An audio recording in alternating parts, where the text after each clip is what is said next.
On June 5th, 1944, having made the toughest decision of his life, Dwight Eisenhower killed time watching British Tommies boarding whaling ships bound for the Normandy coast. He played checkers with an aide. He cast repeated nervous glances at an overcast sky.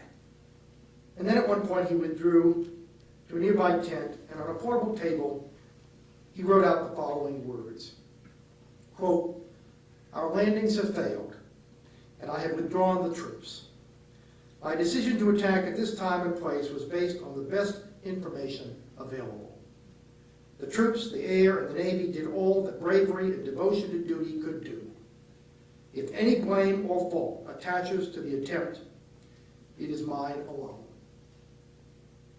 Ike finished scribbling. He put the note into his wallet and went to dinner. The next morning, his aide discovered him at dawn, sitting up in bed, reading a Western novel. Across the English Channel, the largest amphibious operation in history was putting down its bloody toehold on Hitler's fortress Europe. For the most evil of empires, it was the beginning of the end. So, does character count? You bet it does. Thank you very much.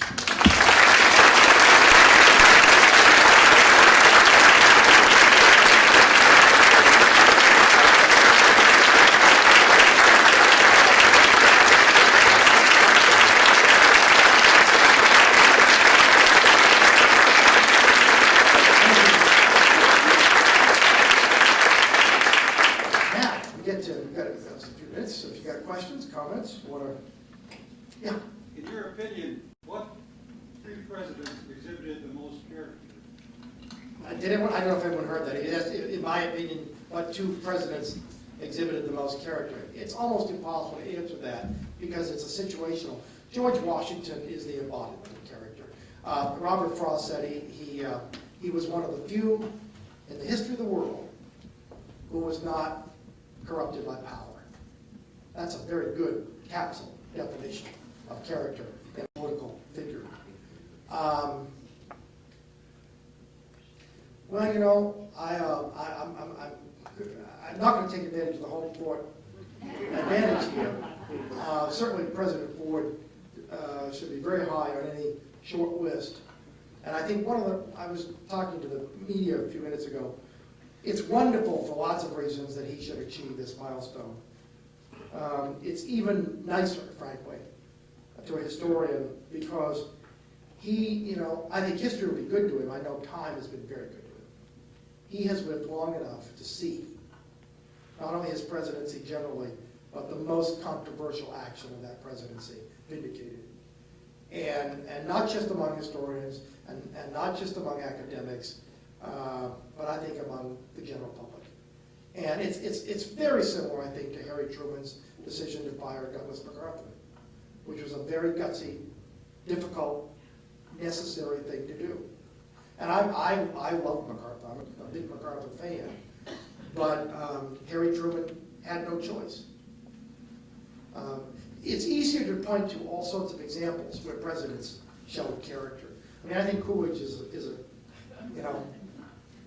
Now, the problem sometimes is when character is defined narrowly, as basically as a negative. Character is not to be confused with vision or imagination or activity. Grover Cleveland was, in many ways, is regarded as the best president between Lincoln and TR, which is not saying an awful lot. But much of his leadership was negative. Grover Cleveland did not like, quote, paternalistic government. His word, not mine. And he used the power of the presidency in an essentially negative way to stand up to special interests and others who would bankrupt the country or concentrate power in Washington in ways that he thought would eventually corrupt the individual character. I think that's one thing to keep in mind. Presidents of character worry about the character of the country and the character of individual Americans. Yeah. Who were some of our most intelligent presidents? You know, that's an interesting question, because there's some very intelligent very intelligent, that's very, by the way, very intelligent question, but there's some very intelligent presidents who did some very dumb things. Woodrow Wilson probably had the highest IQ of any American president, but the way he went about the League of Nations is a textbook case of how not to persuade. John Quincy Adams is a hero of mine. He's from Massachusetts. He went to Harvard when he was 16. He spoke 7 languages, probably the best read. He used to wake up every morning, he'd read a chapter of the Bible, and then he could write Tacitus. He would read Tacitus and Cicero. He could write Latin with one hand and Greek with the other, all of which served him not a whit when he became president. He got up and he gave this wonderful, learned, erudite, visionary speech about the nature of government, and the only flaw was it was 100 years ahead of its time. Intelligent, well, obviously Jefferson. Jefferson is a polymath, a brilliant man, and a very elusive one, and we'll go on debating the real Jefferson, for as long as people care about democracy and hypocrisy. Lots of TR was certainly, TR read a book a day.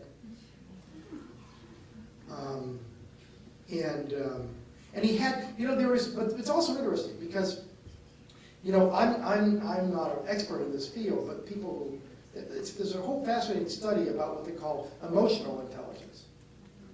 And it's not the conventional IQ measurement, but there are people who have, in effect, instinctive kind of intelligence that allows them to connect with other people, to relate to other people. And that is certainly an enormous asset for anyone in a position of leadership, but certainly the presidency. Ronald Reagan, it could be argued, had as much emotional intelligence as anyone I can think of. I think Harry Truman is another. Truman was also a great reader. Truman read voraciously, particularly about history. He was very, very self-conscious about his defective education. He didn't go to college. Didn't finish college.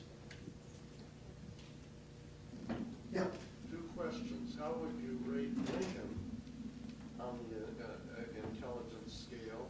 And the second question, are there any presidents in your estimation who have had a serious character deficit? Well, we'll limit that to the 19th century. Why not?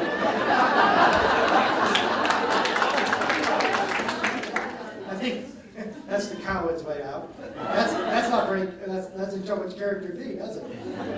Lincoln, of course. Lincoln was brilliant, and Lincoln had. Lincoln's legal training.